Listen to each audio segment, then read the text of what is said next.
morning students, this is Satish Kumar and in this video we shall be discussing about the chapter 8 that is soil. So from class 7th standard, अगर हम soil की बात करते हैं students तो जो soil है it is a natural resource and it is gift from mother earth. ठीक है, ये गिफ्ट की तरह है हमारे लिए, मदर अर्थ की तरह, क्योंकि बिना सॉइल के लाइफ कैपेबल ही नहीं हो पाएगी हमारे प्लानट के ऊपर.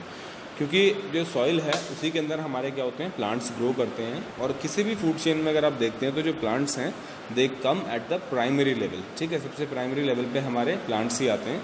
और प्लांट्स को जैसे दूसरे एनिमल्स खाते हैं और दूसरे क्रीचर्स खाते हैं, फिर उनको हम खाते हैं, या कुछ लोग डायरेक्टली प्लांट्स को खाते हैं. तो इस टाइप से सारे प्लांट्स आपके सॉइल में ही ग्रो कर पाएंगे. And if soil is not there so life can not be exist on this thing on our planet earth. ठीक है, अगर आप मतलब अपने आसपास भी देखते हैं, अगर कहीं पे सॉइल डिग किया हुआ है या कहीं पे खोदा हुआ है उसको, तो उसके अंदर आपको क्या दिखाई देगा कि अलग अलग टाइप के organisms are surviving in that soil. अलग अलग टाइप के ऑर्गेनिज्म जो होते हैं वो हमारे सॉइल के अंदर क्या करते हैं, सर्वाइव करते हैं, जिनके क्या होते हैं, अलग अलग फंक्शंस होते हैं. तो that will be talking about later. सबसे पहले हम बात करेंगे कि जो हमारी सॉइल होती है इसका फॉर्मेशन कैसे होता है. ठीक है, सो सॉइल फॉर्मेशन जो स्टूडेंट्स प्रोसेस होता है इसको बनने में हज़ारों साल लग जाते हैं. मिट्टी जो है जो हमारे चारों तरफ या अभी ग्राउंड में या आप अपने घर के आसपास जो भी देखते हैं वो एकदम से नहीं बनी है, उसको बनने में हज़ारों साल लग जाते हैं. और ये प्रोसेस स्टार्ट होता है ब्रेकिंग ऑफ रॉक से. मतलब जो बहुत बड़ी बड़ी चट्टानें होती हैं जब वो टूट जाती हैं, वो टूटती हैं, तो उनसे क्या होता है, हमारा सॉइल का फॉर्मेशन स्टार्ट होता है. और इसके अंदर फिर और दूसरी चीज़ें मिक्स होती हैं और बहुत सारे प्रोसेसेस के बाद सॉइल बनती है. तो I was talking about the different creatures और animals which are living in soil. So इस स्लाइड के अंदर आप देखिए बहुत सारे अलग अलग क्रीचर्स जो हैं, पेल वॉर्म, ठीक है, tardigrade and collembola and earthworm is also there and garden worm, pot worm. So these are the different organisms which are found in soil. और इन सब का क्या होता है, अलग अलग फंक्शन होता है. और इन सब इन एनिमल्स को बरोइंग एनिमल्स कहा जाता है. बरोइंग एनिमल्स मतलब because they live in soil. ये सॉइल के अंदर क्या करते हैं, बरोइंग करते हैं, उसको खोदते हैं और उसके अंदर जाते हैं और वहीं पे क्या करते हैं, सर्वाइव करते हैं. एंड अगर अर्थवॉर्म्स की बात करें तो ये सॉइल को लूज़ करने में हेल्प करते हैं, मतलब उसके लेयर्स को लूज़ करते हैं. And they also eat soil and grind it. उसको खाकर उसको ग्राइंड करते हैं. और उनका जो एक्सक्रीटा होता है जिसको वॉर्म कास्ट कहते हैं, वो सॉइल की फर्टिलिटी को बहुत ज़्यादा बढ़ाने की में हेल्प करता है. आपने सुना भी होगा जो अर्थवॉर्म्स होते हैं इनको फ्रेंड्स ऑफ फार्मर भी कहा जाता है. फ्रेंड्स ऑफ फार्मर इसलिए कहा जाता है क्योंकि ये जहाँ पर भी जिस सॉइल के अंदर होते हैं वहाँ की फर्टिलिटी को बहुत ज़्यादा अच्छा बना देते हैं, और जिसकी वजह से जो प्लांट ग्रोथ है उसमें काफ़ी हेल्प मिलती है. And earthworm also helps in loosening the material and exposing more rock surfaces to agents of weathering. और अर्थवॉर्म्स क्या करते हैं, जो एक तो सॉइल को लूज़ करने में हेल्प करते हैं और दूसरा ये एक्सपोज करते हैं और जो रॉकी मटेरियल होते हैं अर्थ के इसके अंदर, हमारे सॉइल के अंदर, उनको विदरिंग एजेंट्स के पास ले जाने में. मतलब विदरिंग एजेंट्स कौन से होते हैं स्टूडेंट्स, जो सॉइल फॉर्मेशन में हेल्प करते हैं हमारी. जैसे मैंने आपको सॉइल फॉर्मेशन के बारे में बताया था, तो इसके अंदर क्या होता है, सबसे पहले विदरिंग होती है. विदरिंग मतलब होता है the big pieces of parent rock crack and break down due to action of natural forces. वही जो हमारे विदरिंग एजेंट्स होते हैं, जैसे sun, rain, wind, variation in day and night, temperatures. ठीक है, and these are all called weathering agents. तो जो बड़ी बड़ी चट्टानें होती हैं, जैसे यहाँ पे आपको स्लाइड के अंदर दिखाई दे रहा होगा, वो टूट के छोटे छोटे पार्टिकल्स में क्या हो जाती हैं, डिस्ट्रीब्यूट हो जाती हैं. तो सबसे पहला सॉइल फॉर्मेशन के अंदर ये स्टेप होता है. And weathering breaks down big rocks into smaller pieces and the process continues for thousands of years. और ये जो प्रोसेस होता है विदरिंग का, ये हज़ारों सालों तक कंटिन्यूसली चलता रहता है जब तक कि पूरी तरह से सॉइल फॉर्म ना हो जाए. And the larger rock pieces break into fine particles, then this forms the upper layer of soil. और जो टूटने के बाद जो और छोटे छोटे बड़े बड़े पीसेज होते हैं, छोटे बड़े पीसेज होते हैं रॉक्स के, वो और ज़्यादा टूटते हैं, जिसकी वजह से अपर लेयर बनती है हमारे सॉइल की, जिसके अंदर dead remains of plants and animals जो होते हैं वो मिक्सअप होते हैं.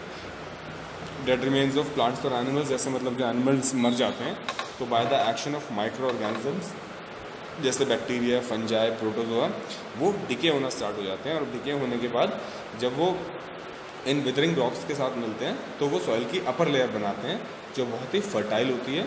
और उसके अंदर फर्टिलिटी का जो काम होता है वो कौन करता है, ह्यूमस करता है. और ह्यूमस किसकी वजह से आता है, आपका डेड रिमेन्स ऑफ प्लांट्स और एनिमल्स की वजह से. ठीक है, and minerals present in the soil form the inorganic matter. जो मिनरल्स होते हैं हमारे सॉइल के अंदर वो इनऑर्गेनिक मैटर बनाते हैं and it is taken up by the plants for its healthy growth. और सारे मिनरल्स को कौन एब्जॉर्ब करता है? आपके प्लांट्स एब्जॉर्ब करते हैं फॉर देयर हेल्दी ग्रोथ।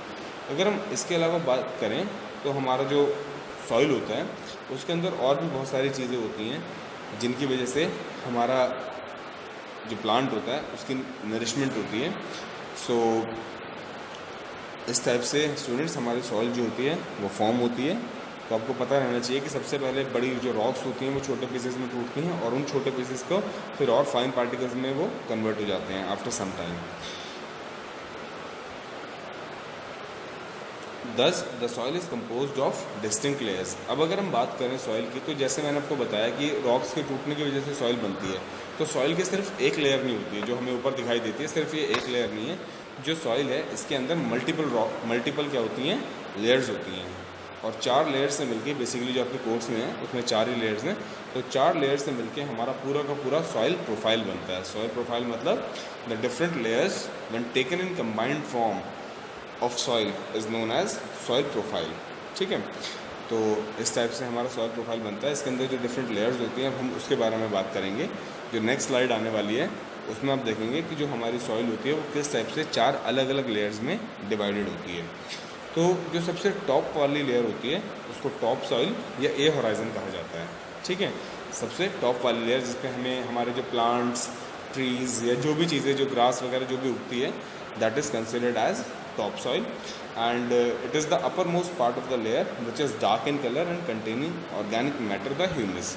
और जो सबसे ऊपर वाली लेयर होती है इसका कलर कैसा होता है? थोड़ा डार्क होता है क्योंकि इसके अंदर ह्यूमस प्रेजेंट होता है, वही dead remains of plants and animals, जैसा आपको इसके अंदर दिखाई दे रहा है। ए होराइजन सबसे टॉप वाली लेयर है जिसके अंदर हमारे क्या होते हैं? प्लांट्स या आपके ग्रास वगैरह जितने भी जो कुछ भी उगता है वो सबसे टॉप वाली लेयर में उगता है। And it is soft and porous consisting of fine particles of soil. ये कैसी होती है? बहुत सॉफ्ट होती है, पोरस होती है। इसके अंदर सॉइल के बिल्कुल फाइन पार्टिकल्स होते हैं। And humus makes the soil fertile. और जो ह्यूमस होता है इसके अंदर वो इसकी फर्टिलिटी को क्या करता रहता है? बढ़ाता रहता है। और कुछ मिनरल्स होते हैं जैसे फॉस्फोरस, पोटेशियम, मैग्नीशियम, कैल्शियम, वो इसी लेयर के अंदर मिलते हैं हमें। And these minerals are very useful nutrients for healthy growth of plants. और ये सारे मिनरल्स क्या होते हैं? बहुत यूजफुल होते हैं हेल्दी ग्रोथ, हमारे प्लांट की हेल्दी ग्रोथ के लिए। And roots of small plants are buried in this layer. और जो कुछ छोटे प्लांट्स होते हैं उनके रूट्स क्या होते हैं? इसी लेयर के अंदर हमें मिल जाते हैं। This layer also provides the shelter to organisms like worms, beetles and moles. और इसी लेयर के अंदर हमारे जो दूसरे ऑर्गेनिजम्स होते हैं जैसे वर्म्स, बीटल्स और मोल्स वगैरह, वो भी इसी लेयर के अंदर सर्वाइव करते हैं। उसके बाद हमारे पास सेकंड लेयर आ जाती है बी होराइजन, जिसे सब सॉइल भी कहा जाता है। और ये कहाँ पर होती है? ये टॉप सॉइल के नीचे होती है, जिसके अंदर विदर्ड रॉक के मटेरियल होते हैं, छोटी छोटी विदर्ड रॉक्स भी होती हैं और सेल्ट और क्ले होता है। और इसके अंदर जो मिनरल्स होते हैं वो काफ़ी रिच अमाउंट में होते हैं, जो वॉश हो जाते हैं ऊपर टॉप सॉइल से नीचे आ जाते हैं सब सॉइल के अंदर या बी होराइजन के अंदर। एंड बट इसके अंदर ह्यूमस जो होता है वो बहुत कम अमाउंट में होता है, क्योंकि ह्यूमस सारा का सारा हमारा टॉप सॉइल या ए होराइजन के पास होता है। सो इसी वजह से इसका कलर कैसा होता है? काफ़ी लाइट होता है। और ये प्रोवाइड करता है मिनरल प्लांट्स के रूट्स को, जो काफ़ी नीचे तक जाते हैं। इसके बाद हमारे पास थर्ड लेयर आ जाती है जिसे सी होराइजन कहा जाता है या विदर्ड रॉक भी कहा जाता है। तो ये सब सॉइल से नीचे वाली जोन होती है, काफ़ी ये इनफर्टाइल होती है और इसके अंदर पार्शियली विदर्ड रॉक्स होती हैं, मतलब रॉक्स के जो छोटे छोटे टुकड़े होते हैं वो होते हैं इसके अंदर। And it does not contain any humus and it is not fertile. ना तो इसके पास ह्यूमस होता है और ये फर्टाइल भी नहीं होती है। And this layer is the first stage in the soil formation process and eventually forms the upper 2 layers. और जब सॉइल बन रही होती है तो उसमें उसके बनने में जो सबसे पहला स्टेप जो होता है वो यही होता है आपका, मतलब सी होराइजन के थ्रू ही सबसे पहले जो लेयर बनती है वो सी होराइजन होती है और उसके बाद जो ऊपर वाली 2 लेयर्स हैं वो बनती हैं। देन हमारे पास फोर्थ लेयर आ जाती है जिसे बेड रॉक या पेरेंट रॉक कहते हैं या डी होराइजन कहते हैं। सो जो फोर्थ लेयर होती है it consist of unweathered, non porous and impervious parent rock. Parent rock मतलब वो सबसे बड़ी रॉक जिससे आपकी विदर्ड रॉक बनी और उसके बाद बी होराइजन और फिर ए होराइजन बना, वो आपका बेड रॉक हो जाता है। ठीक है, उसे D horizon, parent rock, bed rock इन अलग अलग नाम से जानते हैं। And this layer provides the base of the other layers, और ये एक तरह से बेस प्रोवाइड करता है बाकी लेयर्स को। और इसी लेयर से, बेड रॉक से ही क्या होता है, अल्टीमेटली हमारा जो होता है वो सॉइल का फॉर्मेशन होता है। Okay students, hope you understand this concept. Thank you very much for listening me so far.